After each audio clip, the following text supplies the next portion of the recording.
பாதுகாப்பா இருக்கிறது நல்லது. பசங்க யாரு எத்தனை பேர்னு சரியா தெரியல. கோவத்துல தான் உங்களை செஞ்சிட போறாங்க. ஒரு போலீஸ்கார மேல கை வைக்கிறதெல்லாம் சினிமால மட்டும்தான் நடக்கும். நிஜத்துல மூத்தர வரும். பொது தேர்வு என்று அழைக்கப்படும் பப்ளிக் எக்ஸாம் எழுதக்கூடிய என்னுடைய +1 and +2 என்னுடைய சகோதர சகோதரிகளுக்கு ஆல் த வெரி பெஸ்ட். சும்மா ஜாலியாக எழுதினுவாங்க. ஏன்னா நம்மளுடைய மார்க்குக்கும் நம்மளுடைய ஃபியூச்சருக்கு எந்த விதமான சம்மந்தமும் கிடையாது. ஜஸ்ட் ஒரு நாலேஜ் மட்டும்தான். ஓகேவா? அதே மாதிரி நைட் வந்து ரொம்ப ஸ்ட்ரெயின் பண்ணிலாம் கண்முடிச்சுலாம் படிக்காதீங்க. முடி கோட்டை என்ன மாதிரி. ஓகேவா? ஸோ இன்னைக்கு இந்த வீடியோ நம்ம யாரை பற்றி பார்க்க போகிறோம் அப்படிங்கிறது முன்னாடி அவரை பற்றி ஒரு சின்ன ஒரு பில்டப் ஆல்ரெடி தமிழில் பார்த்துருப்பீங்க. ஸோ இவரை பற்றி சொல்லணும் அப்படின்னா top 3 ICC award in year, 3 consecutive centuries, fastest player to score more than 10,000 run and fastest player to get more than 35 centuries, most ODI run getter in the year of 10 to 14, 16 to 18, and most consecutive win in test series 9 as captain, which equals to Ricky Ponting. இந்த ரெக்கார்ட்லாம் என்ன over நைட்ல set பண்ணக்கூடிய record நீங்க நினைக்கிறீங்களா?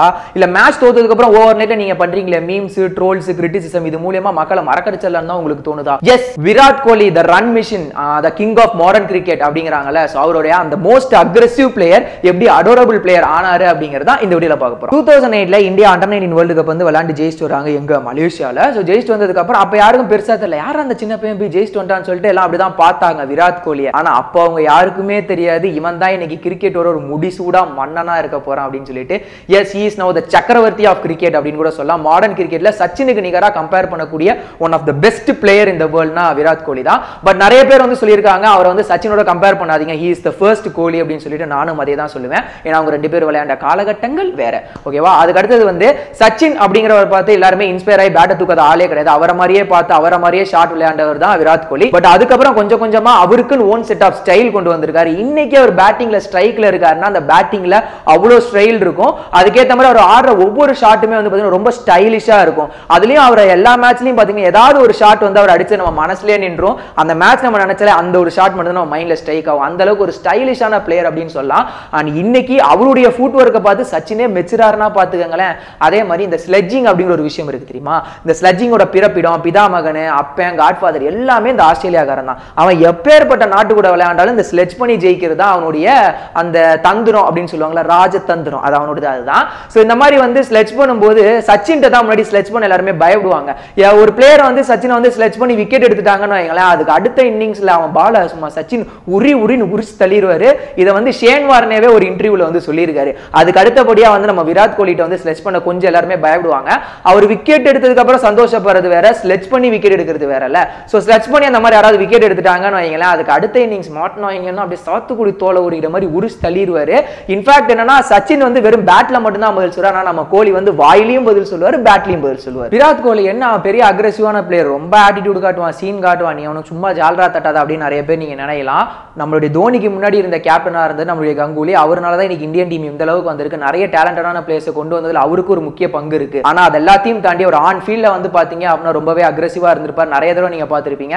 In fact லார்ட்ஸ்ல அந்த game ஜெயிச்சதுக்கு அப்புறம் அந்த டீ-ஷர்ட்டை கழட்டி சுத்தினதே அதுக்கு மிகப்பெரிய உதாரணம் கூட சொல்லலாம். அப்ப கங்குலி நடந்தது உங்களுக்கு அக்ரெசிவா தெரியல அப்படின்னா இங்க கோலி நடந்தது உங்களுக்கு அக்ரெசிவா தெரியக்கூடாது. நிறைய இடத்துல வந்து ரொம்ப அக்ரெசிவா நடந்துக்கிறார், ரொம்ப ஆட்டிடியூட் காட்டா நிறைய பேர் சொல்லியிருக்காங்க. பட் அவரா என்னைக்குமே வந்து வாலண்டியரா ஃபர்ஸ்ட் ஸ்டெப் வந்து எடுத்து வைக்கிறது கிடையாது. அவரை யாராவது ஸ்லெட்ஜ் பண்ணி அவர் இது பண்ணா மட்டும்தான் அவர் சீருவாரே தவிர மெயினா அவரா வந்து வாலண்டியரா யார்ட்டையும் வந்து சண்டை வலிக்கணும் அவர் நினைச்சதே கிடையாது.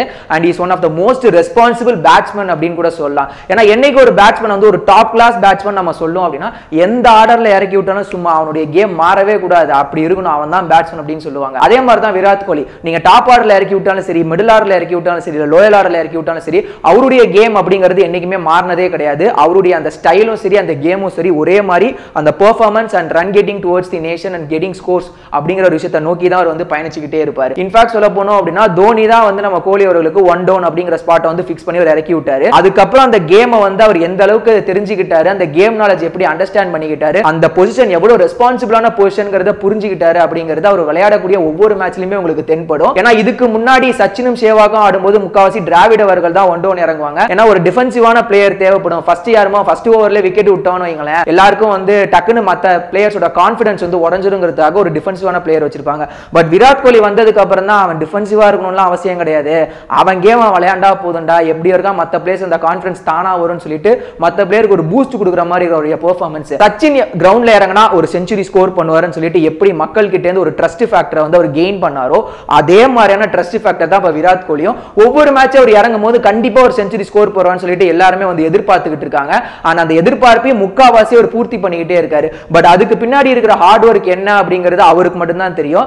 அண்ட் ஒரு இன்டர்வியூல அவரே சொல்லியிருக்காரு, என்னைக்குமே நான் வந்து இந்த 3 டிஜிட் நாம இருக்கு தெரியுமா, அந்த 3 டிஜிட்டை நோக்கி நான் என்னைக்குமே பயணிச்சதே கிடையாது. ஒருவேளை அதனாலே என்னவோ தெரியல, அது எனக்கு ஈஸியா கிடைக்குது அப்படின்னு. Virat Kohli is a learner. So each and every day அவருடைய கேமும் சரி, அவரோட கேப்டன்சி அப்படியே அணுகுமுறை சொல்லிட்டு ஒவ்வொரு நாளும் வந்து கத்துக்கிட்டே இருக்காரு அப்படின்னு கூட சொல்லலாம். இன்ஃபேக்ட் இப்போலாம் டிஆர்எஸ் இருக்கணும், ஒரு கிரிட்டிக்கலான சிச்சுவேஷனா இருக்கணும், தோனிட்ட போய் சஜஷன் கேட்கறது, ரோஹித் சர்மாட்ட கன்சல்ட் பண்றது அப்படின்னு சொல்லிட்டு தன்னுடைய நேஷன் ஜெயிக்கிறதுக்காக அந்த ஃபேவருக்காக தான் என்ன வேணா பண்ண தயார் அப்படிங்கறத ஒவ்வொரு மேட்ச்லயுமே அவர் ப்ரூவ் பண்ணிக்கிட்டு தான் இருக்காரு. அண்ட் அவர் ரிலேஷன்ஷிப்ல இருந்த அந்த ஒரு காலகட்டத்தில் அனுஷ்கா சர்மா ஒவ்வொரு மேட்சும் வரும்போது ஒரு ஸ்கோர் பண்ணாத போதெல்லாம் இவங்க லவ் பண்ண அந்த துரதிர்ஷ்டம் தான், இவங்க தான் எல்லாத்துக்கும் காரணம், அதனால தான் அவர் ஸ்கோரே பண்ண மாட்டேன்னு சொல்லிட்டு நிறைய பேர் வந்து கிரிட்டிசைஸ் பண்ணி மீம்ஸ் போட்டுட்டு இருந்தாங்க. இன்ஃபேக்ட் சோசியல் வலைத்தளங்கள் அது பெரிய ஒரு டாக்கா கூட போச்சு. பட் அந்த சமயத்துல கூட தன்னை நம்பி வந்தவளை யார் இப்படி பேசிட்டாங்களே அப்படிங்கிறதுக்காக ஷேம் ஆன் யூ அப்படின்னு சொல்லிட்டு சிம்பிளா ஒரு ட்வீட் ஒன்று போட்டு, அவங்க என் கூட இருக்கும்போது நான் ரொம்ப பாசிட்டிவா ஃபீல் பண்ணியிருக்கேன், என்னுடைய மிகப்பெரிய ஸ்ட்ரென்த்தே அவங்க தான் அப்படின்னு சொல்லிட்டு தான் வந்து ஒரு பொறுப்பான கிரிக்கெட் பிளேயர் அப்படிங்கிறத தாண்டி தான் ஒரு நல்ல ஹியூமன் பீயிங், என்னை நம்பி வந்தவளை நான் என்னைக்குமே வந்து மற்றவங்க முன்னாடி வந்து அவமானப்படுத்த விட மாட்டேன் அப்படிங்கிறதையும் ப்ரூவ் பண்ணது நம்மளுடைய விராட் கோலி. பட் விராட் கோலிக்கு எந்த அளவுக்கு ஃபேம் இருக்கோ அதுக்கு ஈக்குவலான கான்ட்ரவர்சிஸும் அவர் ஃபேஸ் பண்ணியிருக்காரு. அவர் ஃபேஸ் பண்ணதுலேயே மிகப்பெரிய ஒரு கான்ட்ரவர்சி என்ன அப்படின்னா இந்த யோயோ டெஸ்ட் தான். இந்த யோயோ டெஸ்ட் வந்து அவர் கொண்டு வந்தனால தான் சீனியர் பிளேயர்ஸ் யாராலுமே உள்ள வர முடியல. மகேந்திர சிங் தோனி மட்டும்தான் இப்போ வரைக்கும் அந்த யோயோ டெஸ்ட்டை வந்து பாஸ் பண்ணி டீமுக்குள்ளே இருக்காரு அப்படிங்கிற மாதிரி ஒரு கொஸ்டின் இருக்கு. பட் கோலியோட பெர்ஸ்பெக்டிவ் என்ன அப்படின்னா, ஒரு பிளேயர் எப்போ வந்து யங்கா எனர்ஜெட்டிக்கா ஃபிட்டா இருக்கானோ அவனால வந்து எல்லா பாலையும் சேவ் பண்ண முடியும் ஒரு ஃபீல்டரா இருந்து. அப்படி சேவ் பண்ணக்கூடிய ஒவ்வொரு ரன்னுமே வந்து கேமுக்கு மிகப்பெரிய ஒரு வேல்யூ பாயிண்டா இருக்கும் அப்படிங்கிறது அவருடைய கருத்து. பட் அவர் ஃபிட்டா இருக்காருங்கிறத எல்லாரும் ஃபிட்டா இருக்கணுமான்னு கேட்டீங்கன்னா அது அவசியம் இல்லதான். ஸோ இந்த ஒரு விஷயம் இருக்கு. இதை தாண்டி நிறைய கான்ட்ரவர்சிஸ் ஃபேஸ் பண்ணியிருக்காரு.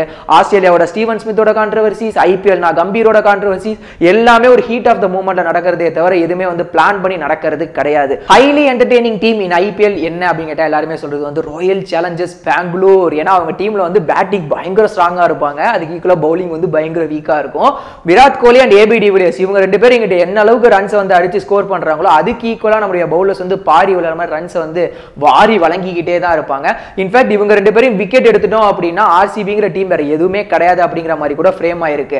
நம்மளுடைய விஜய் மாலியா இந்தியால தான் ஊர்ல இருக்கிற எல்லா கடனையும் கடன் வாங்கிட்டு அதுல ஊழல் பண்ணிட்டு வெளிநாட்டுல இருந்து கடனை வாங்கி நம்மளுடைய மிச்சல் ஸ்டார்க்கு அவங்க டீம்ல எடுத்தா ஒவ்வொரு ஐபிஎல் சீசனுக்கும் ஏதாவது ஒரு நொண்டி சாக்க சொல்லிட்டு ஒரு ட்வீட் போட்டு போயிட்டே தான் இருக்காரு.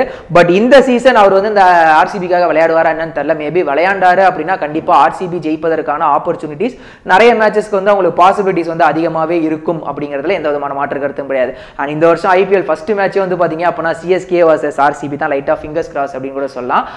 Virat Kohli is a living example for hard work and passion அப்படின்னு சொல்ல முடியும். இது எல்லாத்தையும் தாண்டி Virat Kohli is one of the very few entertaining adorable player who you can just love him or hate him but you can't even ignore him.